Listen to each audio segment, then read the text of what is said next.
Dear listeners, if you feel lost with English, its grammar or vocabulary, I'm here to help you. The After Class Report is a collection of recordings that will explain to you the most important aspects of the language. All episodes are content related. The inspiration comes from you, from our class. With the After Class Report, you will get answers to all the questions you want to ask. This recording is devoted to phrasal verbs. Phrasal verbs are another great subject in English that makes it hard sometimes for you to understand how the language works, and you come to us with the question about phrasal verbs, how to study them, how to memorize them. Of course, the full list of phrasal verbs in English doesn't exist because language is a vast thing and it keeps changing almost every day. So it is impossible to produce the whole list that will just grasp everything that is there for you to study. But what I have prepared for you today is this list of the phrasal verbs like B2 level. This is what I call them, B2 level. So this is exactly the level you need if you want to take the first certificate examinations or any examination that is at the B2 level. But I also think that for anybody who is studying for like Matura exam, anybody who is studying for any professional exam, but exactly at the B2 level, will find it very useful. This is a list of a couple of expressions. They are not put in any alphabetical order or anything like that. They are just the ones that I know. I have just written them down because this is what I have experienced over the last 15 years. And I know that they will pop up in any examination at the B2 level. Of course, not all of them at once, but you can be sure that definitely somebody will be using them in their speech presentation when you're listening to something, to a recording, and this is part of the exam, or when you will be reading some recording, but when you are reading some text, or when you are supposed to write something, it is very good. This is marked very well when you use a couple of phrasal verbs in your piece of writing, but also they are very popular in the grammar vocabulary part, the so-called use of English part. So that would be in these exercises where the true knowledge of the language is checked and corrected. So in transformations, in multiple choice examinations. So let us just do it, right? I will present those phrasal verbs to you with the definitions and with sentence examples.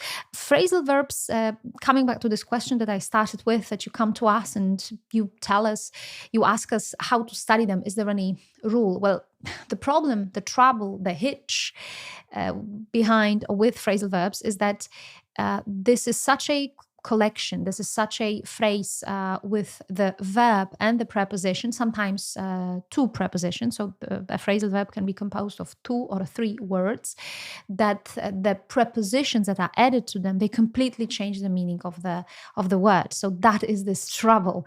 So if you just rely on the very first verb, like bring, like get, like look, and then you glue to it the preposition, you might be in trouble because this preposition changes the meaning so much that it has nothing to do with the original meaning. So that's why my advice here is that the best way to learn, especially phrasal verbs, is only through practice and only through context. So if you know the context, if you know sentence examples, you can even learn these examples by heart. There is nothing wrong about that. Of course, we cannot study the whole language by heart, and I would always discourage you from doing this. But from time to time, studying something by heart is very helpful because it builds these bridges, the bridges that the brain needs, and the associations that the brain needs. Let us start. Bring up or bring somebody up. It means that you shape somebody. You are the parent of somebody. You are the adult in a relationship, and you bring this person up. So you tell them how to behave. You tell them what's important. You give them the rules. You set the boundaries, the limits. You tell them how to behave in different situations. And it is all clear to everybody that it is a very difficult job to bring up children. Anybody who is a parent would, I guess, agree with me. So basically, we bring up children, and this is the collocation. Another one is get along with. If you get along with somebody, it means that you build this positive relationship with them. And this phrasal verb can be used in any context talking about these relations between people. So it can be about friends, that sometimes it is difficult to get along with a friend because we are all different and we all have different ideas and feelings and needs. It is sometimes difficult to get along with your colleagues at work, for instance. It can be also difficult to get along with parents, with sibling. I'm desperately looking for some positive example because, of course, it can be easy sometimes to get along with somebody. If you are in this very good relationship or relation with someone, it actually can be easy. Yeah? So it can be either easy or difficult. But oftentimes, I have seen these examples with a negative meaning, that it is difficult to get along with somebody, but it doesn't have to be true, because in the examination you can get this sentence that actually there are these two friends and these two friends get along with each other very well. Look forward to. If you look forward to something, or if you are looking forward to something, mind you, if you look forward to something, it is more formal English. If you are looking forward to something or to doing something, and be very careful, it is this example that is actually not very typical, because most often, if you have the to ending to a phrase, you would look for this infinitive, yes, to do. But with look forward to, there is the gerund form. So you look forward to something, or you look forward to doing something.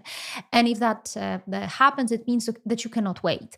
This expression is used very often in any type of writing. It can be formal, it can be semi-formal. This is how what we usually write, what we usually say when we finish some letter, some email, and we just write that you look forward to meeting somebody, or you look forward to going somewhere, or you look forward to the reply that somebody is supposed to send to you. Take up.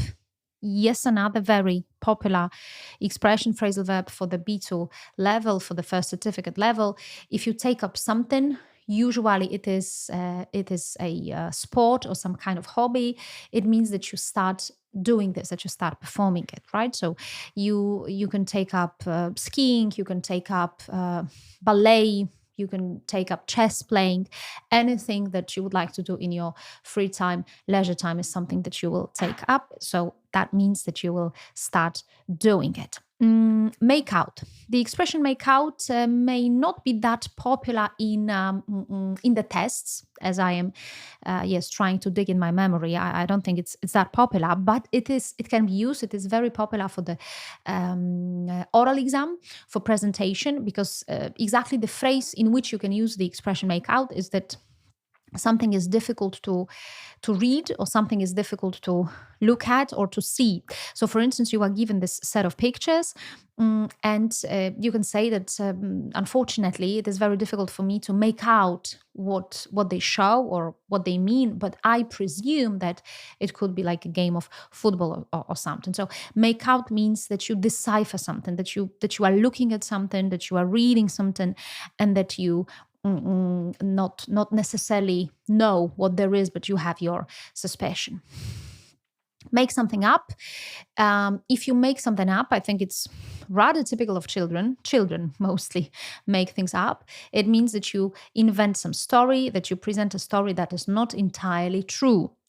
And I've seen these sentence examples, these expressions with the word make up, and they go like that it can't be true. He must have made it all up. Like a child, right? So when we rely on what the child will tell us, we will sometimes be in trouble, because they can just present to us stories that are not true, and that's why we say that they make them up. Come up with, very popular. Absolutely, like it is a 50-70% chance that it will be there in the examination. You come up with an idea, so it means that you hit an idea, that you have some solution, that you have some idea how to do something, where to go. And for some people, it is easy to come up with ideas because they are very creative or with solutions. For others, it is a little bit more difficult. It is another example of a phrasal verb that is composed of 3 words. So you come up with an idea. Turn out. If something turns out to be something, it shows the consequence or the end result of something. So, the great person, the great friend that I have just met, turned out to be a rather nasty person.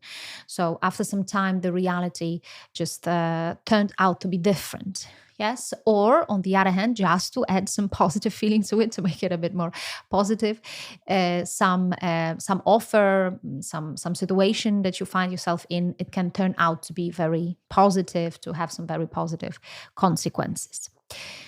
Turn down, a completely different meaning, out and down, but although it has the word turn at the beginning of the phrase, but they are completely different meanings. So turn down means to reject something. You can turn down an offer, a job offer, something that somebody tells you, but you say, no, I don't want to do it. So if you turn down an offer, it means that you reject it, you don't want to do it. So you can turn down the job offer, it happens, but also you can be turned down, like person who is applying for a job. So they turned me down and there is no further job interview. They don't want me in this job. Take part in. I have prepared 2 other definitions, collocations that would be synonymous to this expression. So if you take part in, it means that you participate in or you partake in. The last expression, this partake in, is a little bit more formal. It is interesting when it comes to the way it functions in the past simple and in the past participle form, because you partake, partook, partaken. So actually what you do is just use the take to taken. The everyday English, the B2 level English, would be take part in and participate in. And the more advanced level, I think that would be typical of the C1 level, actually, is to partake in.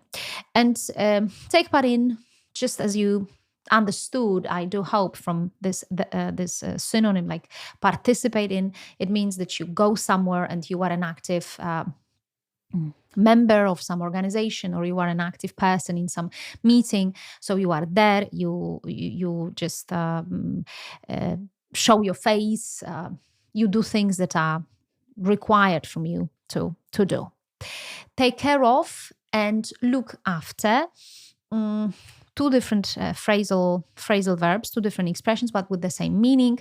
If you take care of somebody or if you look after somebody, that denotes that somebody is in trouble. Maybe they are sick, maybe they need your help, maybe they are disabled, and you need to take care of them.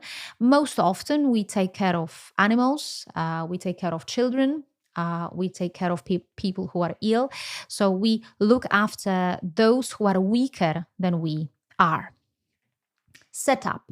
Set up is used both in business English and in everyday English. When it comes to business English, the expression is to set up a company.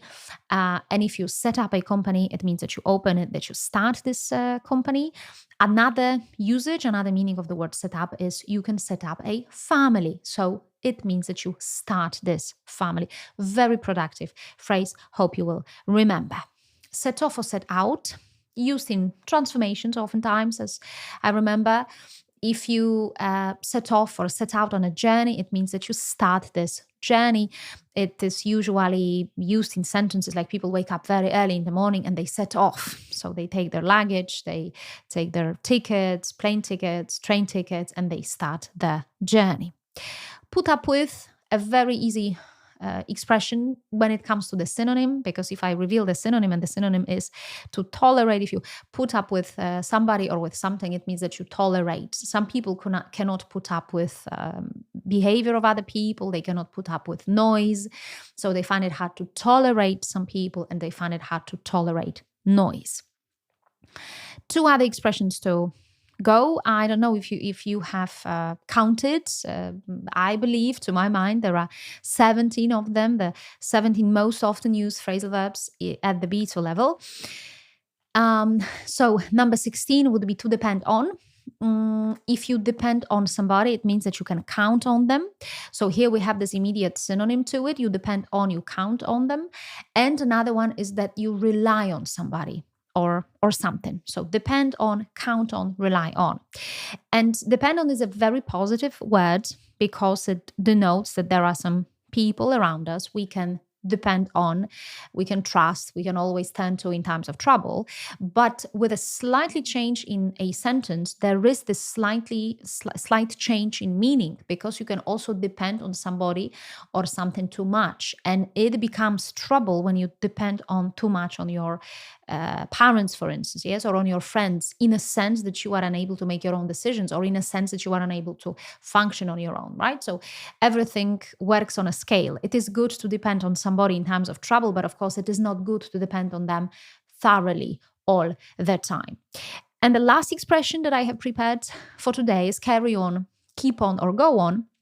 When I introduced to you the phrase that is printed very often on T-shirts, it will be easy, I believe, for you to remember. It is keep on smiling, yeah, or carry on smiling. So it means don't stop, just continue, keep doing, don't stop.